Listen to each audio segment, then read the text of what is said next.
Mes parents ont exigé que je donne ma maison à ma sœur, sinon ils me poursuivraient en justice. Mon avocate a simplement ri, et pour la première fois, je me suis sentie libre. Mais ce qui leur est arrivé ensuite a choqué toute la famille et les a laissés sans rien. Je suis assise dans mon salon en ce moment, contemplant la vue sur le lac que mes parents juraient devoir appartenir à ma sœur. La même vue sur le lac qu'ils prétendaient être gaspillée sur quelqu'un comme moi. La même maison pour laquelle ils m'ont menacé de procès. La même propriété qui est devenue le catalyseur de tout ce qui a suivi. Je m'appelle Camille et j'ai 31 ans. Pendant la majeure partie de ma vie, j'ai été la fille invisible, celle qui faisait tout bien, mais qui, d'une manière ou d'une autre, n'était jamais à la hauteur aux yeux de mes parents. Ma sœur, Chloé, de 3 ans ma cadette, a été l'enfant prodige depuis sa naissance. Elle a eu la plus grande chambre, la voiture la plus récente, le fonds d'études supérieures qui a d'une manière ou d'une autre triplé de taille par rapport au mien. Mais je me suis dit que cela n'avait pas d'importance. J'ai travaillé 3 emplois pendant mes études universitaires, j'ai obtenu mon diplôme avec mention et j'ai bâti une carrière réussie dans le développement de logiciels. C'est là que cette histoire commence vraiment. Il y a 2 ans, ma grand-mère est décédée. Mamie Rose avait toujours été différente de mes parents. Elle me voyait. Me voyait vraiment. Nous passions des heures à parler de livres, de rêves, de la vie au-delà de la petite ville où j'ai grandi. Quand elle est tombée malade, c'est moi qui me suis occupée d'elle. Je conduisais des heures chaque week-end chez elle, j'aidais avec les médicaments, je préparais les repas, je restais avec elle pendant les traitements de chimiothérapie. Mes parents lui rendaient visite 1 fois par mois, tout au plus. Chloé est venue 2 fois en 1 an, les 2 fois pour demander de l'argent alors que mamie était malade. Mamie Rose m'a légué sa maison dans son testament. Pas la maison familiale où elle avait élevé mon père, mais sa maison au bord du lac, la magnifique villa de 3 chambres qu'elle avait achetée avec son propre argent après la mort de son grand-père, son sanctuaire. Elle valait environ 800 000 €, située dans l'une des régions les plus prisées des environs d'Annecy. Elle me l'a laissée avec une note manuscrite qui disait « Pour Camille, qui a compris ce que signifie être vraiment présente, puisses-tu trouver la paix ici ?» J'ai pleuré pendant des heures quand j'ai lu cette note. Mes parents étaient furieux. Pas triste d'avoir perdu mamie, pas bouleversé par le contenu du testament sur le plan émotionnel, juste en colère à propos de l'argent. Ils se sont présentés à mon appartement à Lyon 3 jours après les funérailles. Le visage de ma mère, Patricia, était crispé, mon père, Robert, avait l'air de vouloir casser quelque chose. C'est inacceptable, a annoncé ma mère dès que j'ai ouvert la porte. Elle n'a même pas dit bonjour. Votre grand-mère n'était clairement pas dans son bon droit quand elle a fait ce testament. Elle était parfaitement lucide, ai-je dit, essayant de garder ma voix ferme. Elle savait exactement ce qu'elle faisait. Cette maison devrait être partagée entre toi et Chloé, a insisté mon père. Ce n'est pas juste que tu aies tout. Je n'ai pas tout. Elle vous a laissé ses bijoux, son compte d'épargne et la maison familiale. C'était sa propriété personnelle, et elle a choisi de me la laisser. Chloé était là aussi, tapie derrière eux avec des larmes de crocodile dans les yeux. Je n'arrive pas à croire que tu sois si égoïste à ce sujet, Camille. Mamie nous aimait toutes les deux. Alors elle nous l'aurait laissé à toutes les deux, ai-je répondu, sentant quelque chose de dur et de froid s'installer dans ma poitrine. Mais elle ne l'a pas fait. C'était il y a 2 ans. Ils ont contesté le testament, bien sûr, ont passé 6 mois et probablement 30 000 € en frais d'avocat à essayer de prouver que Mamie Rose était incompétente. Ils ont perdu. Le juge a examiné ses dossiers médicaux, a parlé à ses médecins et a conclu qu'elle était en parfaite possession de ses facultés mentales. La maison était légalement et irrévocablement mienne. Je pensais que ce serait la fin de l'histoire. J'avais tort. J'ai emménagé dans la maison du lac il y a 8 mois. Je travaillais à distance depuis la pandémie de toute façon, et j'étais fatiguée de Lyon. Fatiguée du bruit, de la foule, du rappel constant de la solitude que je ressentais, même entourée de millions de personnes. La maison du lac m'a donné l'impression de rentrer à la maison. J'ai passé des mois à la rénover, non pas parce qu'elle en avait besoin, mais parce que je voulais me l'approprier, tout en honorant la mémoire de mamie. J'ai gardé son jardin, entretenu ses rosiers, repeint dans des couleurs douces qui me rappelaient les matins d'été. J'ai transformé une chambre en bureau, une autre en chambre d'amis, et j'ai gardé la chambre principale telle que mamie l'avait laissée, avec un lit à baldaquin face au lac. J'étais heureuse, vraiment, paisiblement heureuse pour la première fois de ma vie d'adulte. Puis, il y a 3 semaines, mes parents se sont présentés à l'improviste. J'étais en visioconférence quand j'ai entendu les coups frappés, agressifs, exigeants. Je me suis excusée auprès de la réunion et j'ai ouvert la porte pour trouver mes 2 parents debout avec Chloé à leur côté. Derrière eux se tenait un homme en costume bon marché portant une mallette. « Nous devons parler », a dit ma mère, me poussant pour entrer dans la maison. « Vous ne pouvez pas simplement entrer comme ça », ai-je protesté. Mais ils étaient déjà dans mon salon. Chloé regardait autour d'elle avec une expression qui me donnait la chair de poule. « Jolie maison », a dit Chloé en passant son doigt sur ma bibliothèque. Ça doit être ennuyeux toute seule ici. Qu'est-ce que vous voulez, ai-je demandé, sans prendre la peine de cacher mon irritation. Mon père a fait un geste vers l'homme en costume. C'est Maître Lefebvre, notre avocat. Nous sommes ici pour vous faire une offre très généreuse. J'ai ri, j'ai vraiment ri. Une offre pourquoi ? Pour la maison, a dit ma mère, comme si c'était évident. Chloé se marie dans 6 mois. Elle et Thomas ont besoin d'un endroit pour commencer leur vie ensemble. Cette maison est parfaite pour eux. L'audace m'a coupé le souffle. Cette maison est la mienne. Elle n'est pas à vendre. Nous sommes prêts à vous offrir 200 000 €, a dit mon père. C'est plus que juste. La maison vaut 800 000 €. Et encore une fois, elle n'est pas à vendre. Les yeux de Chloé se sont remplis de larmes. C'était son coup signature, depuis l'enfance. Camille, s'il te plaît. Thomas et moi ne pouvons rien nous permettre de beau. Nous commençons juste. Tu as déjà un bon travail. Tu n'as pas besoin de cette grande maison. C'est égoïste de tout garder pour toi quand la famille en a besoin. La famille ? J'ai répété le mot, le goût amer. Où était la famille quand je travaillais 3 emplois pendant mes études ? Où était la famille quand je m'occupais de mamie tous les week-ends ? Où était la famille quand vous avez tous contesté le testament et essayé de me prendre ça ? C'est de l'histoire ancienne, a claqué ma mère.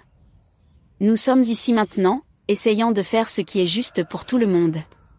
Chloé mérite d'avoir une belle maison pour son mariage. Tu es rancunière. Je suis rancunière ?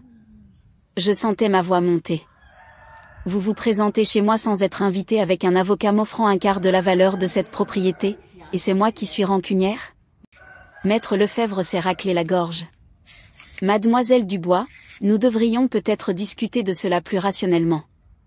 Vos parents m'ont consulté sur leurs options légales concernant cette propriété. Options légales, ai-je répété lentement. Il existe des précédents pour les litiges de propriété familiale, a-t-il dit, sortant des papiers de sa mallette. Des cas où les tribunaux ont statué que les héritages devraient être distribués plus équitablement entre les frères et sœurs, surtout lorsque le défunt a pu être indûment influencé. Nous avons déjà réglé cela, ai-je dit, mon cœur battant. Le tribunal a statué que mamie était entièrement compétente. C'était concernant sa capacité mentale, a-t-il rétorqué. Ce serait un argument complètement différent. Nous soutiendrions que vous avez exercé une influence indue sur votre grand-mère dans ces derniers mois, l'isolant du reste de la famille, la manipulant pour qu'elle change son testament. Je l'ai regardé, puis mes parents, puis Chloé, qui jouait toujours sa comédie de chiot blessé. Vous me menacez de me poursuivre en justice. Nous ne voulons pas en arriver là, a dit mon père. Soyez juste raisonnable. Donnez la maison à Chloé. Nous abandonnerons tout et nous pourrons tous aller de l'avant en famille. Sortez, ai-je dit doucement. Camille, a commencé ma mère. Sortez de ma maison maintenant avant que j'appelle la police. Maître Lefebvre m'a tendu une carte de visite. Si vous changez d'avis, nous sommes prêts à déposer la plainte dans la semaine. Je vous encourage fortement à envisager de régler cette affaire en privé. Ils sont partis, Chloé me lançant un regard qui était du pur venin sous ses larmes.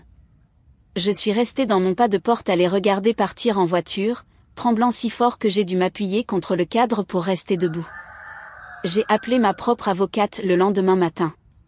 Sophie Fournier avait géré la contestation initiale du testament, et elle connaissait bien les habitudes de ma famille. Je lui ai expliqué ce qui s'était passé, lui et lu les menaces de leur avocat.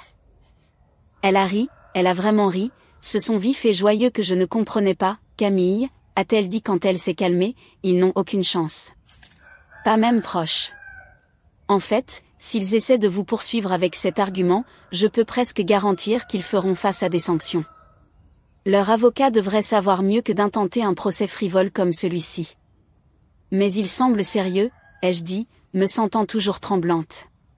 Bien sûr qu'il l'était. Il est payé pour paraître sérieux.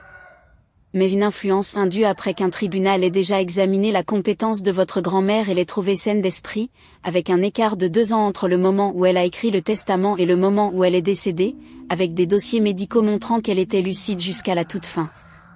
Il serait ridiculisé au tribunal. Pour la première fois depuis la visite de mes parents, j'ai ressenti autre chose que de la peur. J'ai ressenti de la colère, une colère propre et juste. Que dois-je faire ? Ai-je demandé. Laissez-les vous poursuivre, a dit Sophie. En fait, j'espère qu'ils le feront parce qu'alors nous pourrons contre-attaquer pour harcèlement, frais juridiques et potentiellement diffamation s'ils répandent des mensonges sur le fait que vous avez manipulé votre grand-mère. De plus, nous avons autre chose qui joue en notre faveur. Qu'est-ce que c'est ? La succession de votre grand-mère est encore techniquement ouverte. Il y avait des problèmes fiscaux qui devaient être résolus. Je suis toujours l'avocate de l'exécuteur testamentaire, ce qui signifie que j'ai accès à tous ces dossiers financiers, y compris des documents très intéressants que j'ai trouvés en réglant les choses. Elle ne voulait pas m'en dire plus au téléphone. Elle a dit qu'elle avait besoin de tout revoir d'abord. Nous avons fixé un rendez-vous pour le lendemain. Je n'ai presque pas dormi cette nuit-là. Mais pour la première fois depuis des années, ce n'était pas l'anxiété qui me tenait éveillée. C'était la possibilité. L'après-midi suivant, j'ai conduit jusqu'au bureau de Sophie à Annecy. Elle avait des papiers étalés sur sa table de conférence, des post-it marquant diverses pages. Son assistante a apporté du café, et Sophie a attendu que nous soyons seuls avant de parler. Votre grand-mère était une archiviste méticuleuse, a-t-elle commencé. Je le savais en travaillant sur la succession, mais en parcourant ces dossiers, j'ai trouvé quelque chose qui change tout. Elle m'a glissé un dossier. À l'intérieur se trouvaient des relevés bancaires, des chèques annulés et des notes manuscrites de la plume soignée de mamie. Votre grand-mère prêtait de l'argent à vos parents depuis des années, a expliqué Sophie. Des montants importants. Nous parlons d'un total de 150 000 € au cours de la dernière décennie de sa vie. J'ai regardé les chiffres, ne comprenant pas tout à fait. Quoi ? Ceci était documenté comme des prêts, pas des dons. Elle avait des billets à ordre, des calendriers de remboursement, tout était correctement exécuté. Vos parents étaient censés la rembourser avec intérêt. L'ont-ils fait ? Le sourire de Sophie était vif. Ils n'ont effectué exactement que 3 paiements, tous la première année, rien après. Votre grand-mère a essayé de collecter doucement au début, puis plus fermement. Il y a des lettres, des emails, des messages. Vos parents avaient toujours des excuses. Chloé avait besoin d'une nouvelle voiture.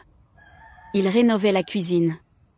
L'entreprise de votre père connaissait un trimestre difficile. Donc, il lui devait de l'argent quand elle est décédée. 147 000 € avec les intérêts accumulés. La dette ne disparaît pas avec la mort. Elle devient une créance contre la succession, ce qui signifie que vous, en tant que principal bénéficiaire, avez hérité de cette dette. Je commençais à comprendre. Je peux exiger le remboursement ? Absolument. Et il y a plus. Elle a sorti un autre document. Vos parents ont également emprunté 50 000 € à votre grand-mère spécifiquement pour le fonds d'études de Chloé. Il y avait un accord écrit selon lequel cet argent devait être utilisé uniquement pour les dépenses éducatives. Laissez-moi deviner, ai-je dit. Ce n'était pas le cas. Chloé a fréquenté un BTS pendant un semestre avant d'abandonner. Coût total de ce semestre, 3 200 €. J'ai récupéré les dossiers financiers de Chloé dans le cadre de notre enquête. Ces 50 000 € sont allés à un acompte sur son appartement actuel, une voiture, un voyage en Europe et diverses virées shopping. Tout documenté sur les réseaux sociaux, je pourrais ajouter. Donc, ils ont fraudé mamie. Techniquement, ils ont violé un contrat et détourné des fonds. Quoi qu'il en soit, vous avez des motifs légaux pour exiger le remboursement immédiat. Tout. J'ai pensé à la maison de mes parents, à leur voiture, à leur style de vie. Peuvent-ils se permettre de payer? L'expression de Sophie m'a tout dit. L'entreprise de votre père est en difficulté. J'ai fait des recherches. Il est endetté jusqu'au cou, ses cartes de crédit sont au maximum. Votre mère n'a pas travaillé depuis 20 ans. Ils vivent de chèque de paie en chèque de paie, maintenant des apparences qu'ils ne peuvent pas se permettre. Et Chloé, son fiancé Thomas, travaille dans un garage automobile, gagnant peut-être 45 000 € par an. Elle est instructrice de yoga à temps partiel. Ils peuvent à peine se permettre leur appartement, encore moins une maison au bord du lac. Les pièces du puzzle se mettaient en place. Ils ont besoin d'argent. C'est de ça qu'il s'agit vraiment. Ils pensaient pouvoir me forcer à leur donner un bien de 800 000 € pour une fraction de sa valeur. Exactement. Ils sont désespérés, ce qui les rend dangereux, mais aussi vulnérables. J'ai regardé les documents, des années d'arrogance et de manipulation de mes parents, mis en noir et blanc. Que recommandez-vous? Nous avons des options, a dit Sophie en s'adossant à sa chaise. Nous pouvons exiger le remboursement immédiat de la dette. Compte tenu de leur situation financière, ils devraient probablement déclarer faillite ou négocier un règlement. Nous pourrions également signaler la fraude concernant le fonds d'éducation de Chloé. Elle a fait une pause, nous pourrions attendre qu'ils vous poursuivent, puis présenter tout cela au tribunal avec une contre-plainte. Que arriverait-il s'ils nous poursuivaient et que nous faisions cela? Dans le meilleur des cas pour nous, ils seraient condamnés à payer vos frais juridiques, feraient face à des sanctions pour avoir intenté un procès frivole, et vous devrez toujours la dette originale. Le juge ne serait pas amusé par leur comportement. Nous pourrions également poursuivre des accusations de fraude. Dans le pire des cas pour eux, ils perdent tout. Leur maison, leur voiture, leur crédit, l'appartement de votre sœur, tous leurs biens seraient liquidés pour payer la dette et les frais juridiques. J'aurais dû me sentir coupable. Une bonne fille se serait sentie coupable. Mais assise là, regardant les preuves de plusieurs années de favoritisme, de manipulation et de vol pur et simple d'une femme que j'avais tendrement aimée, je ne ressentais rien d'autre qu'une froide satisfaction. Attendons, ai-je décidé. S'ils nous poursuivent, nous répondons avec tout. S'ils ne le font pas, nous leur donnons un préavis de 30 jours pour le remboursement de la dette. Sophie a hoché la tête avec approbation. Je vais commencer à préparer les documents. Je n'ai pas eu à attendre longtemps. 5 jours plus tard, j'ai reçu les papiers. Mes parents, ainsi que Chloé, me poursuivaient pour influence indue, manipulation de personnes âgées et acquisition frauduleuse de propriétés. Ils exigeaient que la maison soit vendue et que le produit soit partagé équitablement entre tous les petits-enfants, c'est-à-dire seulement Chloé et moi. J'ai immédiatement appelé Sophie. Ils l'ont vraiment fait. Excellent, a-t-elle dit, semblant sincèrement ravie. Je déposerai notre réponse et notre contre-plainte demain. Cela va devenir intéressant. Le procès est devenu le sujet de conversation de notre famille élargie. Ma tante Caroline, la sœur de mon père, m'a appelé quelques heures après le dépôt. Camille, qu'est-ce qui se passe, a-t-elle exigé. Tes parents disent que tu as volé la maison de mamie. Je n'ai rien volé. Mamie me l'a laissé dans son testament. Un testament qui a déjà été validé par le tribunal. Ils disent que tu l'as manipulée, que tu l'as éloignée de la famille. J'étais la seule à m'occuper d'elle quand elle était mourante, ai-je dit, la voix serrée. Où était-il? Où étais-tu? Silence. Puis doucement, je ne savais pas que c'était si grave. Aucun de vous ne le savait parce qu'aucun de vous n'était là. Tante Caroline a soupiré.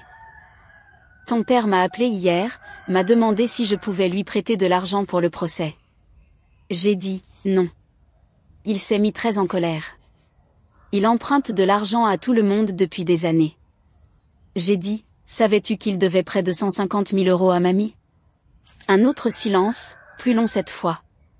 Quoi? Je lui ai tout raconté, les prêts, la rupture de contrat, le fonds d'éducation détourné. Caroline a écouté sans m'interrompre. Je n'en avais aucune idée, a-t-elle finalement dit. Robert a toujours agi comme s'il réussissait si bien. L'entreprise, la maison, tout. Ce n'est que de la poudre aux yeux. Il est ruiné, Caroline. Ils le sont tous. C'est ça, ce procès. Ils ont besoin d'argent, et ils pensaient pouvoir me forcer à leur donner la maison. Qu'est-ce que tu vas faire? Je vais me battre et je vais gagner. Caroline est restée silencieuse un instant. Je crois que tu vas y arriver. Et Camille, je suis désolée de ne pas avoir été là quand maman était malade, de ne pas avoir vu ce qui se passait vraiment, pour tout. C'étaient les premières excuses qu'un membre de la famille m'avait offertes. Je ne savais pas trop quoi en faire. Merci. Si tu as besoin de quoi que ce soit, fais-le-moi savoir. Et je le pense. Au cours des semaines suivantes, la famille a commencé à se fracturer. Tante Caroline a parlé à ses frères, les 2 jeunes frères de mon père. Oncle Thomas a été horrifié par le procès et s'est immédiatement rangé de mon côté. Oncle David a essayé de rester neutre, mais a finalement admis qu'il avait prêté 20 000 € à mon père il y a 2 ans, qui n'ont jamais été remboursés. La famille de ma mère était plus petite, juste sa sœur, ma tante Lynn. Lynn n'avait jamais aimé mon père, pensait que ma mère avait épousé quelqu'un d'inférieur à elle. Quand elle a appris le procès, elle m'a appelé directement. « Ta mère fait une terrible erreur », m'a-t-elle dit. J'ai essayé de lui parler, mais elle ne veut pas écouter. Elle est convaincue que tu voles Chloé. Chloé n'a même pas rendu visite à mamie quand elle était mourante. Je sais. J'étais là. Tu te souviens de cette fois où tu as eu la grippe et que tu n'as pas pu venir? Je suis venue m'asseoir avec Rose. Elle a parlé de toi tout le temps, à quel point elle était fière, à quel point elle aurait souhaité que tes parents te voient comme elle te voyait. J'ai dû retenir mes larmes. Je ne savais pas ça. Rose savait ce qu'elle faisait avec ce testament, a dit Lynn fermement. Elle savait exactement qui méritait sa maison. Ne recule surtout pas, l'audience préliminaire était prévue 6 semaines après le dépôt de la plainte. Sophie s'est préparée minutieusement, assemblant non seulement notre défense, mais aussi notre contre-plainte. Elle a assigné à comparaître des dossiers financiers, a recueilli des preuves des prêts, a compilé la documentation sur le détournement du fonds d'éducation de Chloé. 3 jours avant l'audience, ma mère a appelé. Pas mon père, pas Chloé, ma mère. Camille, il faut qu'on parle, a-t-elle dit sans préambule. Parler à mon avocate, ai-je répondu. S'il te plaît, écoute juste. Nous sommes prêts à abandonner le procès si tu acceptes de vendre la maison et de donner la moitié du produit à Chloé. Donc, vous êtes prêts à abandonner votre procès sans fondement si je vous donne 400 000 €? Quelle générosité! Ne sois pas sarcastique. C'est sérieux. Tu déchires cette famille. J'ai ri, un rire amer et aigu. Je déchire la famille? Vous m'avez poursuivi en justice, maman. Vous prétendez que j'ai manipulé mamie sur son lit de mort. Vous essayez de voler la seule chose qu'elle voulait que j'aie. Nous essayons de rendre les choses justes, a-t-elle insisté. Chloé mérite. Chloé mérite exactement ce que mamie lui a laissé, c'est-à-dire rien. Parce que Chloé ne s'est jamais souciée d'elle. Aucun de vous ne l'a fait. Ce n'est pas vrai. Quand as-tu été la voir pour la dernière fois, maman? Avant qu'elle ne tombe malade. Je veux dire, quand as-tu appelé pour la dernière fois juste pour parler, pas pour demander de l'argent? Silence. C'est ce que je pensais, ai-je dit.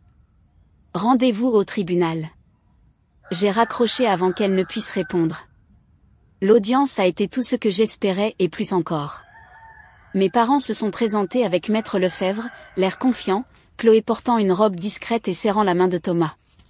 Il l'avait clairement préparé à jouer la victime. Sophie est arrivée avec 3 boîtes d'archives remplies de preuves. La juge, l'honorable Madame la juge Mercier, était une femme d'une 60aine d'années aux yeux vifs et à la patience zéro pour les bêtises. Elle a examiné les premières pièces, puis a regardé l'avocat de mes parents, Maître Lefebvre. J'ai présidé la contestation initiale du testament il y a 2 ans. J'ai personnellement examiné les dossiers médicaux de Rose Dubois et les trouvé en parfaite possession de ses facultés mentales. Quelle nouvelle preuve présentez-vous qui contredirait cette décision? Maître Lefebvre s'est levé, lissant sa cravate. Votre honneur, nous ne contestons pas la capacité mentale de Madame Dubois. Nous soutenons que la défenderesse a exercé une influence indue sur sa grand-mère, l'isolant de la famille et la manipulant pour qu'elle change son testament. Le testament a été écrit 3 ans avant le décès de Madame Dubois, a noté la juge Mercier, regardant ses papiers. Suggérez-vous que cette influence indue a commencé si loin? Nous pensons que la défenderesse travaillait sur sa grand-mère depuis des années, votre honneur, l'aliénant lentement du reste de la famille, se positionnant comme la principale soignante pour maximiser son héritage. La juge Mercier s'est tournée vers moi. Mademoiselle Dubois, avez-vous prodigué des soins à votre grand-mère pendant sa maladie? Je me suis levée. Oui, votre honneur. Je me suis rendue chez elle tous les week-ends pendant la dernière année de sa vie. J'ai aidé avec les médicaments, les repas et les rendez-vous médicaux. Et où était le reste de la famille pendant ce temps? Ils lui rendaient visite occasionnellement. Mes parents venaient peut-être 1 fois par mois. Ma sœur 2 fois au total. La juge a regardé mes parents. Est-ce exact? Mon père s'est levé à contre-cœur. Nous avions des obligations, votre honneur. Des responsabilités professionnelles. Camille était célibataire, travaillant à domicile. Elle avait plus de flexibilité. Je vois. Et avez-vous contribué financièrement aux soins de votre mère? Mon père a hésité. Nous avons aidé comme nous pouvions. Sophie s'est levée. Votre honneur, si je peux me permettre, nous avons des preuves qui contredisent directement cette affirmation et démontrent en outre pourquoi ce procès est non seulement sans fondement, mais potentiellement frauduleux. La juge Mercier a levé un sourcil. J'écoute. Sophie a présenté les preuves systématiquement, les prêts de Mamie Rose, les défauts de paiement, le fonds d'éducation qui avait été détourné, la dette croissante que mes parents avaient accumulée tout en présentant une image de prospérité. Le visage de Maître Lefebvre est passé de confiant à inquiet à carrément pas la mesure que les preuves s'accumulaient. Votre honneur, a continué Sophie, les plaignants devaient 147 000 € à Rose Dubois au moment de son décès. Ils ont emprunté 50 000 € supplémentaires spécifiquement pour l'éducation de Chloé Dubois, qui ont été utilisés à la place pour des achats personnels. Ils ont effectué 3 remboursements de prêts en 10 ans. Ce procès ne concerne pas la justice ou l'équité. Il s'agit de désespoir financier. La juge Mercier a regardé mes parents avec une expression qui aurait pu geler de la lave. Est-ce vrai? Des larmes coulaient sur le visage de ma mère, mais ce n'étaient pas les larmes manipulatrices que Chloé déployait. C'étaient des larmes d'humiliation et de peur. Nous allions la rembourser, a dit mon père faiblement. L'entreprise a connu des revers, mais nous y travaillons. Pendant 10 ans, a demandé la juge incrédule. Vous travaillez au remboursement d'un prêt pendant 10 ans tout en essayant de prétendre que votre fille manipulait votre mère? Ce n'est pas comme ça, a interjeté Chloé, se levant. Mamie savait que nous avions besoin d'argent. Elle voulait aider la famille. Alors elle en aurait fait un don, pas un prêt, a dit la juge Mercier sèchement. Asseyez-vous, mademoiselle Dubois. Chloé s'est assise, l'air choqué. Probablement la première fois de sa vie que quelqu'un n'avait pas immédiatement capitulé devant ses larmes. Maître Lefebvre, a continué la juge. Connaissiez-vous ces dettes lorsque vous avez intenté ce procès? Maître Lefebvre s'est raclé la gorge. Les clients ont mentionné des antécédents financiers avec la défunte, mais ils l'ont qualifié d'assistance familiale normale, votre honneur. En d'autres termes, ils vous ont menti. Ce n'est pas comme ça que je le formulerai, votre honneur. La juge Mercier n'était pas amusée. Voici comment je vais le formuler. Ce procès est rejeté avec préjudice. Les plaignants sont condamnés à payer les frais juridiques des défendeurs. De plus, je renvoie cette affaire au barreau pour examen de la diligence raisonnable de Maître Lefebvre en acceptant cette affaire. Elle s'est tournée vers mes parents. Quant à la dette due à la succession de Rose Dubois, c'est une affaire pour le tribunal civil, mais je vous suggère fortement de mettre en place un plan de paiement avec l'avocate de Mademoiselle Dubois. Cette audience est ajournée. Le marteau est tombé comme une guillotine. Mes parents sont restés figés. Chloé pleurait. De vraies larmes maintenant. Thomas avait l'air de vouloir disparaître. Maître Lefebvre ramassait frénétiquement ses papiers, se distançant déjà de ses clients. Sophie s'est penchée vers moi. Ça s'est mieux passé que prévu. Qu'est-ce qui se passe maintenant? Ai-je chuchoté. Maintenant, nous négocions. Ils doivent payer vos frais juridiques, qui vont être substantiels. De plus, ils doivent toujours à la succession 197 000 €. Ils n'ont pas ce genre d'argent, alors nous finirons par nous contenter de ce que nous pouvons obtenir. Je ne veux pas de leur argent, ai-je dit, me surprenant moi-même. Je veux qu'ils me laissent tranquille. Sophie m'a étudié. Nous pouvons faire en sorte que cela se produise. Dans les jours qui ont suivi l'audience, j'ai ressenti quelque chose que je n'avais pas ressenti depuis des années, la justification. Mais cela s'accompagnait de complications inattendues. La nouvelle du procès et de son rejet s'est répandue dans notre petite communauté plus vite que je ne l'avais prévu. Le journal local en a fait un article, soigneusement rédigé pour éviter la diffamation, mais suffisamment clair pour que quiconque connaissant notre famille comprenne exactement ce qui s'était passé. Mon téléphone a commencé à sonner. De vieux amis de la famille, des gens à qui je n'avais pas parlé depuis des années, des voisins de mon enfance. Certains appelaient pour offrir leur soutien. D'autres appelaient pour des potins. Quelques-uns appelaient pour me faire la leçon sur l'importance du pardon familial. Un appel s'est démarqué. C'était de Madame Bertrand, une femme âgée qui avait été la meilleure amie de Mamie Rose. Elle avait 91 ans, lucide comme une attaque, et elle n'y allait pas par 4 chemins. Votre grand-mère serait fière de vous, a-t-elle dit sans préambule. Elle s'inquiétait de ce qui se passerait après son départ. S'inquiétait que Patricia et Robert essaient quelque chose d'exactement similaire. Elle savait, ai-je demandé, stupéfaite. Bien sûr qu'elle savait. Rose n'était pas aveugle aux défauts de son fils. Elle l'aimait, mais elle le voyait clairement. Elle les voyait tous clairement. C'est pourquoi elle s'est assurée que le testament était inattaquable. Pourquoi? Elle a tout documenté. Elle vous protégeait, Camille, même après la mort. J'ai dû m'asseoir. J'aurais aimé qu'elle me le dise. Elle ne voulait pas vous accabler. Vous aviez déjà assez à faire en vous occupant d'elle, mais elle m'a fait promettre de vous appeler si quelque chose se passait. Il m'a fallu un certain temps pour prendre mon courage à 2 mains, mais quand j'ai vu cet article dans le journal, j'ai su que c'était le moment. Madame Bertrand m'a raconté des histoires sur mamie que je n'avais jamais entendues. Comment mes parents lui avaient emprunté de l'argent pendant des années, toujours avec des promesses de remboursement qui ne se concrétisaient jamais. Comment Chloé n'avait appelé mamie que lorsqu'elle voulait quelque chose.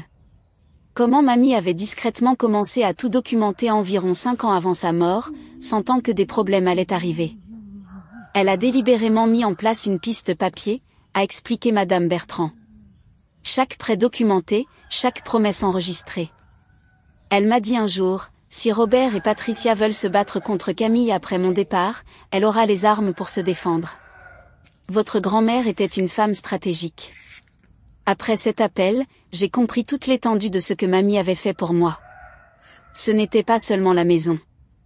C'étaient les munitions pour la protéger. Elle avait su que son fils contesterait le testament, et elle s'était préparée en conséquence. Cette pensée m'a fait pleurer, mais c'était des larmes de gratitude. La semaine suivante, quelque chose s'est produit qui a changé toute la dynamique. Thomas, le fiancé de Chloé, m'a appelé directement. J'ai failli ne pas répondre, mais la curiosité l'a emporté.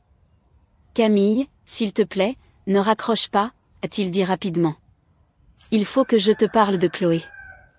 Je ne pense pas que ce soit une bonne idée. Elle ne sait pas que j'appelle. Elle me tuerait si elle le savait. Mais je ne peux plus faire ça. Je ne peux plus la regarder se détruire à cause de cette histoire de maison. J'ai attendu, ne disant rien. Elle est obsédée, a continué Thomas. Elle parle de cette maison au bord du lac constamment. Comment elle devrait être à elle, comment tu l'as volée, à quel point tout est injuste. Elle est sur les réseaux sociaux à regarder du porno immobilier, à planifier comment elle la décorerait, à créer des tableaux Pinterest de meubles qu'elle veut acheter quand nous aurons la maison. C'est délirant, et je n'arrive pas à la lui faire voir. Pourquoi me dis-tu ça? Parce que je suis sur le point d'annuler le mariage. J'aime Chloé, ou du moins je le pensais, mais toute cette situation m'a montré des facettes d'elle que je ne peux pas oublier. L'arrogance, la manipulation, le manque total de conscience de soi. Je l'ai vue pleurer auprès de ses parents en disant à quel point tu es méchante, puis se retourner et rire de la façon dont ils vont te faire payer. C'est moche, Camille. Elle est moche à l'intérieur, et je ne pense pas pouvoir épouser quelqu'un comme ça. J'ai ressenti une pointe de sympathie inattendue pour lui. Je suis désolée que tu traverses ça. Ne le sois pas. Tu as essayé de me prévenir à ta manière. Lors des dîners de famille, je te voyais la regarder, les regarder tous. Je pensais que tu étais juste jalouse. Maintenant, je réalise que tu essayais de survivre. Thomas a annulé le mariage 2 jours plus tard. Chloé m'a, comme prévu, blâmée. Selon tante Caroline, elle s'est présentée chez mes parents hystériques, hurlant que j'avais ruiné sa vie, que j'avais empoisonné Thomas contre elle. L'ironie de sa faute sur moi pour les conséquences de son propre comportement n'a échappé à personne, sauf à Chloé elle-même. Les négociations de règlement ont eu lieu dans le bureau de Sophie 2 semaines plus tard. Mes parents sont arrivés sans Chloé, mais avec une nouvelle avocate, une avocate spécialisée en faillite nommée Maître Dubois, sans lien de parenté avec Maître Lefebvre. Il semblait diminuer, d'une manière ou d'une autre, plus petit que dans mon souvenir. Nous nous sommes assis l'un en face de l'autre à la table de conférence, mes parents refusant de croiser mon regard. Maître Dubois a exposé leur situation sans détour. Mes clients sont prêts à déposer le bilan. Ils ont environ 80 000 € d'équité dans leur maison, quelques économies de retraite auxquelles ils pourraient avoir accès avec des pénalités, et divers biens personnels. La valeur totale de tout ce qu'ils possèdent est d'environ 150 000 €.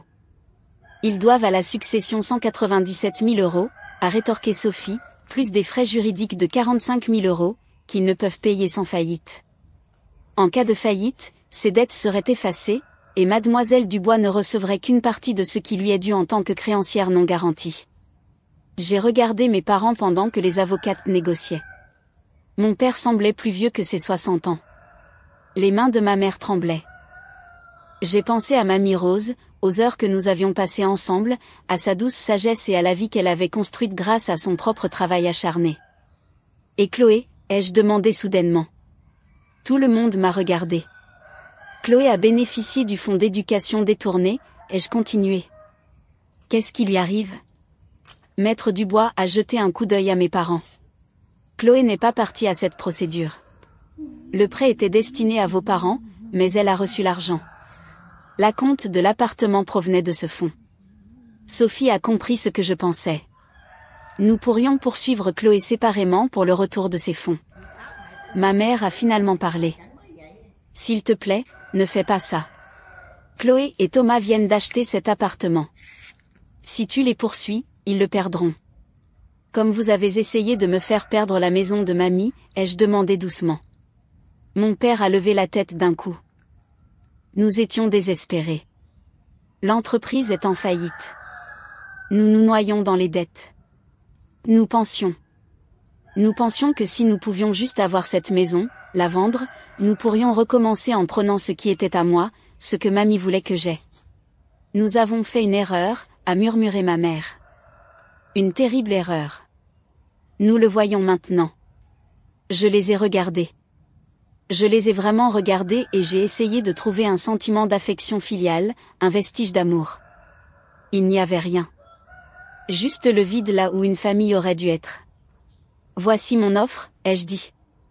Vous signez un accord pour ne plus jamais me contacter. Pas d'appel, pas de visite, pas de tentative de réconciliation. Vous êtes hors de ma vie complètement et définitivement. En échange, je réglerai la dette de la succession pour tout ce que vous pouvez payer sans faillite, et je ne poursuivrai pas Chloé. Mes parents m'ont regardé. Le visage de ma mère s'est froissé. Tu nous détruis. J'accepte ce qui est vrai depuis des années. Vous n'avez jamais voulu d'une fille.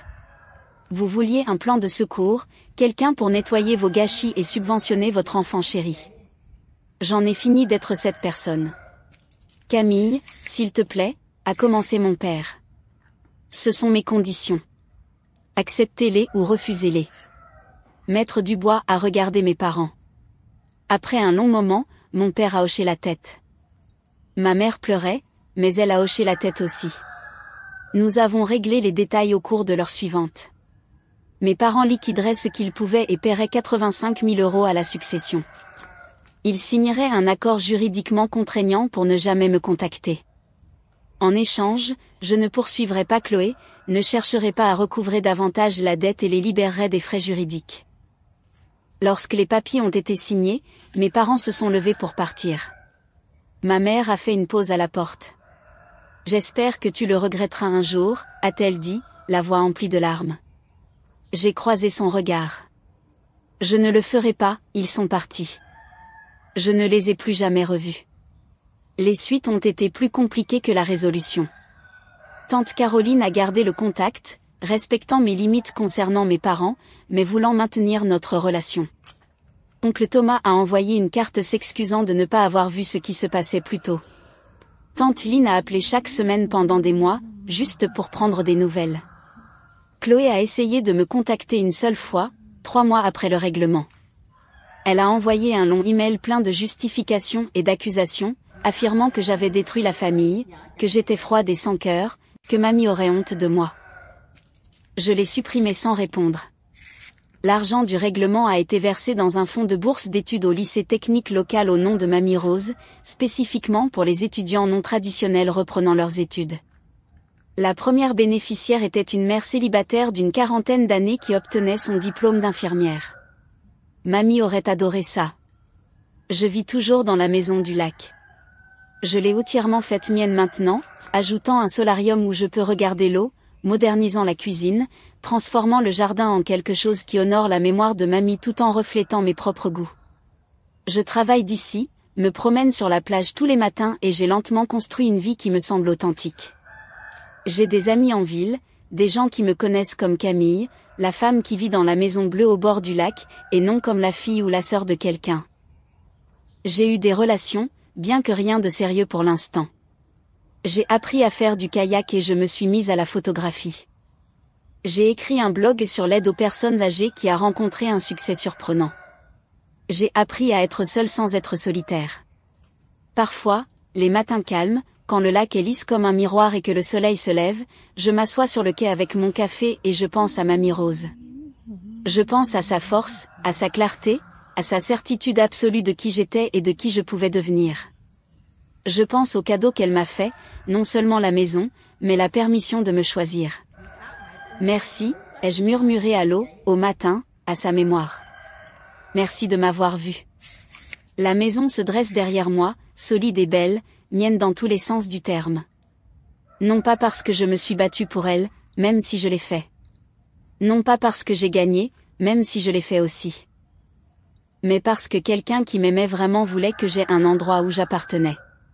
Et ici, dans la maison de Mamie Rose au bord du lac, c'est enfin le cas. La bataille juridique est terminée. La famille est fracturée au-delà de toute réparation.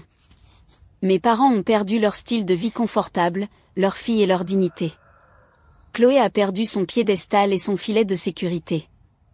Ils n'ont presque plus rien. Mais j'ai tout ce qui compte, la paix, la liberté, un foyer, et je ne changerai rien à tout cela.